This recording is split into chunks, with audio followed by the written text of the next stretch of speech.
कारी लो, घर तुम्हारा आ गया और आराम से घर चले जाना, ठीक है? और इधर उधर मत जाना, सीधा घर चले जाना, ठीक है? चल।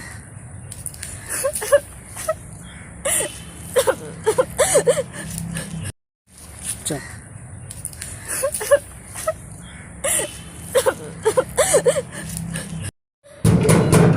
कौन?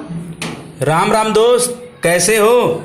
अरे देखो मेरी बिटिया थोड़ा परेशान चल रही है। क्या हुआ कारी बिटिया, क्यों रो रही हो? अंकल मुझे मत छूइए, देखिए यहाँ के मुखिया गुंडे हमें पढ़ने पीने देते और ना तो पानी पीने देते हैं। बेटा ये तो ज्ञान का मंदिर मस्जिद है बेटा, यहाँ पर ऊंच नीच का कोई भेदभाव नहीं होता। मैं तुझे बैठकर समझाता हूँ।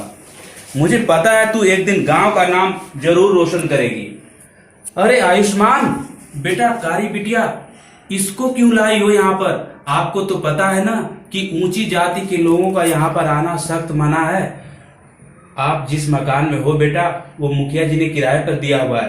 कल को उन्होंने निकाल दिया तो हम एक साथ खेल भी नहीं सकते। जब हम लोगों ने कोई गलती ही नहीं करी तो हम क्यों डरे बड़े बड़े और ऊंचे लोगों से? बेटा दिक्कत तो इसी बात का है कि हम लोग गरीब हैं। जुम्मन चाचा मैं एक सवाल पूछूं? हाँ बेटा, गरीबी और अमीरी क्या होती है? क्या हम गंगा से एक मग पानी भी नहीं निकाल सकते? और तो और गुंडे भी तो हम ही से बनते हैं, क्या हम उन्हें नहीं समझा सकते? ये तो गलत है। या अल्लाह, इस बेटी पर रहम करो। बेटा इस स्कूल का मैं टीचर रह चुका हूँ, मुझे सब पता है यहाँ के कायदे कानून। अच्छा मैं चलता हूँ, मुझे बैरों को चारा देना है। पठीक भाई अपनी बिटिया को संभालो। अरे क्या हुआ दोस्त, बच्चे हैं तो सवाल तो पूछेंगे ही। आजकल बहुत बोलती है ये, इसको ऐसे बोलती है जैसे बहुत बड़ा मुनि ज्ञानी कोई बोल रहा हो। मुखिया जी के यहाँ धर्म की चर्चा हो रही है, उसके पास ले जाइए, वही लोग इसका जवाब दे पाएंगे। बिल्कुल, ये धर्म चर्चा में जरूर जाएगी मुखिया के यहाँ। हाँ भाई जरूर ले जाओ इसको। मैं इस गांव का मुखिया हूँ, मैं जैसा चाहूंगा वैसा ही होगा। तुम मेरे खिलाफ जाने की जुर्रत मत करो, नहीं तो अच्छा नहीं होगा। रामू इसे दंडित करो। नहीं मालिक, मेरे से कोई गलती हो गई।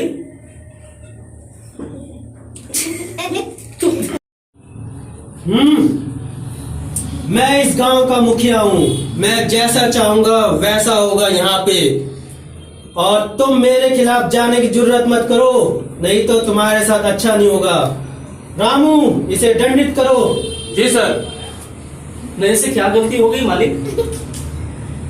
आज हमने दरबार बुलाया है, तुम्हें खामोश रहना है। मुनिवर जी जैसा कहेंगे वैसा ही कार्य होगा आगे भी, याद रखना। जैसा हुकुम। मालिक से थोड़ा तमीज में रहा करो।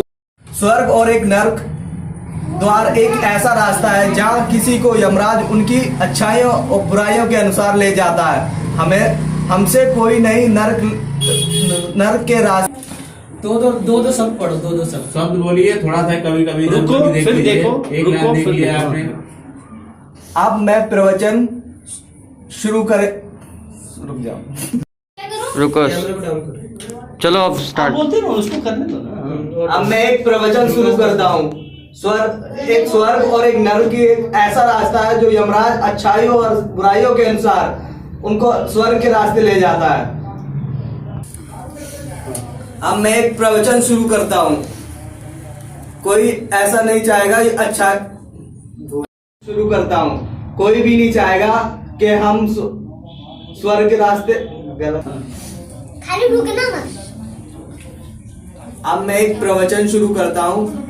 एक स्वर्ग एक ऐसा रास्ता है जो यमराज उनके अच्छाइयों बुराइयों के अनुसार स्वर्ग के रास्ते ले जाते हैं। बुराइयों के अनुसार अच्छाई बोलो। पढ़ना है फिर बोलना है। अब मैं प्रवचन शुरू। खाने में बड़ी अच्छी सुगंध आ रही है, कुछ जलपान कर लूं? वाह, खाने में बड़ी अच्छी सुगंध आ रही है, कुछ जलपान कर लूं? चलिए सर, बहुत लेट हो गई। मुनिवर जी आइए, आपका स्वागत है इस मुखिया जी के दरबार में। थोड़ा जल ग्रहण करिए और साथ ही मुझे आशीर्वाद दीजिए। आयुष्मान महापुत्र। पापा देख, ऐसे रूम में ना गुरु वाह, खाने में बहुत सुगंध आ रही है, कुछ जलपान कर लूं? आहा, काफी आनंद आ गया, खाना तो बड़ा ही स्वादिष्ट था। अब मुखिया जी ऐसा करते हैं, प्रवचन शुरू करते हैं। जैसी आपकी आज्ञा। फाइनल जो है ना एकदम नाटक के आप बोलना है। तो खाने में आनंद आ गया, अब प्रवचन शुरू करते हैं। मुखिया आपकी आज्ञा, शुरू करिए। प्रवचन शुरू करें। स्वर्ग और नर्क द्वार एक ऐसा रास्ता है जहां हर किसी को यमराज उनकी अच्छाइयों बुराइयों के अनुसार ले जाते हैं। हमसे कोई नरक के रास्ते नहीं जाना चाहेगा, अतः जिन्हें स्वर्ग लोग जाना है 21 रुपए 51 रुपए न्यौछावर करें। करने दीजिए, हंस के बोलते नहीं। सबको तसल्ली से करने दीजिए। लंबा भी खींचे तो कोई बात नहीं है। कहाँ है सब लोग? मेरे स्वागत में मुखिया क्यों नहीं आया? फटी, कहाँ पे हो तुम? जी मालिक, मैं कहाँ? क्या करते रहते हो? जी काम ये पौधा सूख गया तुम्हारे पानी ना देने से। ये बागवान मेरा है, सबको हरा भरा करना है आपको। मालिक कर ही तो रहा हूँ, कहाँ गए थे? काम ही तो कर रहा हूँ। जवाब लड़ाते हो मुझसे? जी नहीं सरकार, क्या गलती हो गई? काम करो चुपचाप से, बहुत काम रहता है।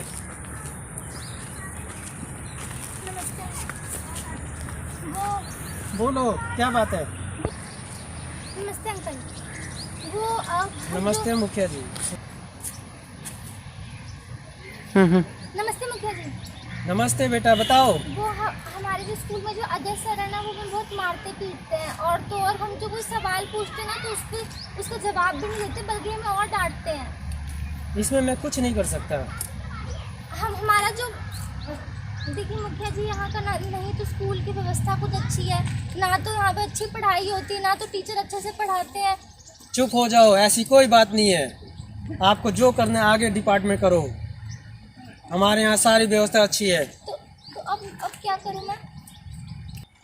स्टार्ट। कुछ ठीक नहीं है, ठीक है ना? फटीक। जी सरकार। अपनी बेटी को संभालो, बहुत जवान लड़ाती है ये। एक तो पहले कुछ करता नहीं है, ऊपर से अरे बेटी तुम जहाँ भी जाती हो वहीं सबका परेशान करती हो। चलो चलो चलो आपको कुछ करना पड़ेगा, चलो ठीक है? चलो चलो चलो। अरे चलो तो पहले। फटीक, समझाओ इसे। बिल्कुल समझाएंगे सरकार। नमस्कार मुखिया जी। प्रणाम बोलो ना, गाँव में। प्रणाम मुखिया जी। प्रणाम, बताओ क्या बात है? ये फटीक है, काम बूथ चल नहीं रहा है, ये शिक्षा को बड़े स्कूल में पढ़ाना चाहता है, तो प्लीज देख लीजिए, आपके यहाँ झाड़ू पोछा का जो काम खाली है इसे रख लीजिए। मालिक हमें रख लीजिए। क्या नाम है? फटीक। ठीक है, फटीक नाम है आपका? जी सरकार। ठीक है, मैं काम में रख लूँगा आपको, लेकिन एक बात याद रहे, अपने साथ बच्चों को कभी मत लाना यहाँ पे। बिल्कुल नहीं लाएंगे सरकार। और सुन ऐसे, और सुन। जी सरकार। खासकर कारी को बिल्कुल मत लाना, मुझे सख्त नफरत है उससे। बिल्कुल सरकार, ठीक है। पापा वहाँ क्यों जा रहे हो? जब तुम्हें वहाँ पे कोई सामान ही नहीं मिल रहा है तो वहाँ काम करने का क्या मतलब? बेटे तुम समझा करो, एक्चुअली है क्या कि तुम्हारी जो पढ़ाई और इसका खर्च के लिए मुझे एक्स्ट्रा मुखिया जी के पास काम करना पड़ेगा ना बेटा। तो मत करो ना वहाँ काम। वो तुम्हारी पढ़ाई के लिए बेटा। नहीं, वहाँ पे काम नहीं करना बस। तो ठीक है, आज से तुम एक संकल्प लो कि मुखिया के खिलाफ बिल्कुल आप भी लड़ोगे और मैं भी तुम्हारा साथ दूंगा। हाँ बिल्कुल, अब मैं अपने शिक्षक से मुखिया को चैन से रहने दूंगी बस। बच्चों, इसको इंग्लिश में ट्रांसलेट करके कौन बताएगा आप सब में से? मैं बताता हूँ। स्टडी आई 10th क्लास। बैठ लो। सर मुझे आता है सर। चुप कर लड़की, आप किसका? सर मुझे आता है सर। चुप कर लड़की। इधर से लो सर, चेयर आ गई। आप उधर ही देखो। अब बताओ, मुझे हिंदी भी आती है, उसके बाद मैं बोलूँगा। मैं पहले हिंदी स्टार्टिंग से कर लेते हैं वाला, ट्रांसलेट वाला। कहाँ तक? मुझे आता है सर। चुप कर लड़की, तुम्हें हिंदी भी अच्छे से आती है? सर मुझे हिंदी नहीं इंग्लिश भी आती है सर, दोनों आते हैं मुझे। सर बोल के देखो एक बार। बोल के देखो। Sir I study in class 10th। चुप करो, बैठ जाओ, सब गलत है। सर ये गलत है। हाँ।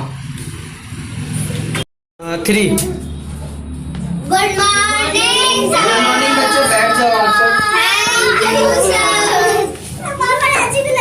और बच्चों आप सब कैसे हो? सर सही है सर। कमी आप सब कैसे हो? कल की क्लासें कैसी थी आप सबकी?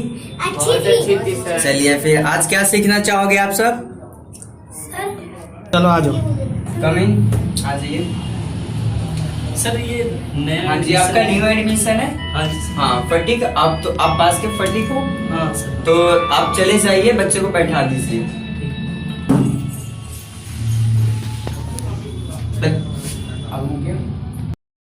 आजा बेटे बैठ जाओ। सर वो एक्चुअली सर वो ना क्लास हो रही थी सर, तो मेरे को लगा कि ये बात थोड़ी इम्पोर्टेंट है, तो उससे मेरे को बात करनी चाहिए। ठीक है बोल।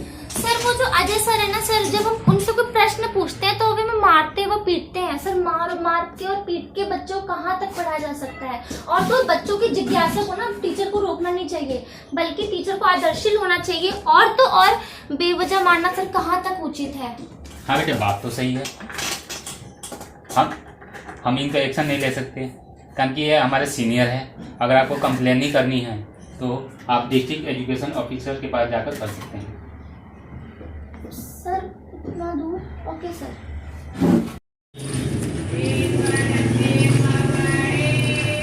मुनिवर को जवाब देने नहीं आया। आप 100% सही हो। बच्चे तो कल का फ्यूचर है हमारी बिटिया, लेकिन बड़ी समझदार। कारी बिटिया, आपने कमाल के प्रश्न पूछे थे। चलो जुम्मन चाचा घर चलते हैं। फटीक कहाँ है? नमस्ते दोस्त। नमस्ते नमस्ते। मेरे हिसाब से कारी बिटिया को किसी अच्छे स्कूल में भेजो। अब ये स्कूल इसके लायक नहीं रहा। शायद आप ठीक कह रहे हैं। आपको और कड़ी मेहनत करनी होगी। बच्चे तो कल का फ्यूचर है। जो मेरा बैटरी रिक्शा चलाते हैं, उस बैटरी रिक्शे से आधे तो पैसे तो मुखिया के गुंडे सफ़र कर उसमें फ्री में चले जाते हैं। बाकी जो कुछ बचता है वो परिवहन विभाग, और जो कुछ शेष बचते हैं उसमें अपना घर चलाता हूँ। और ऐसे में कैसे चलेगा मेरा ये अलग से बोझ? तो ऐसा करते हैं, मुखिया जी के पास चलते हैं।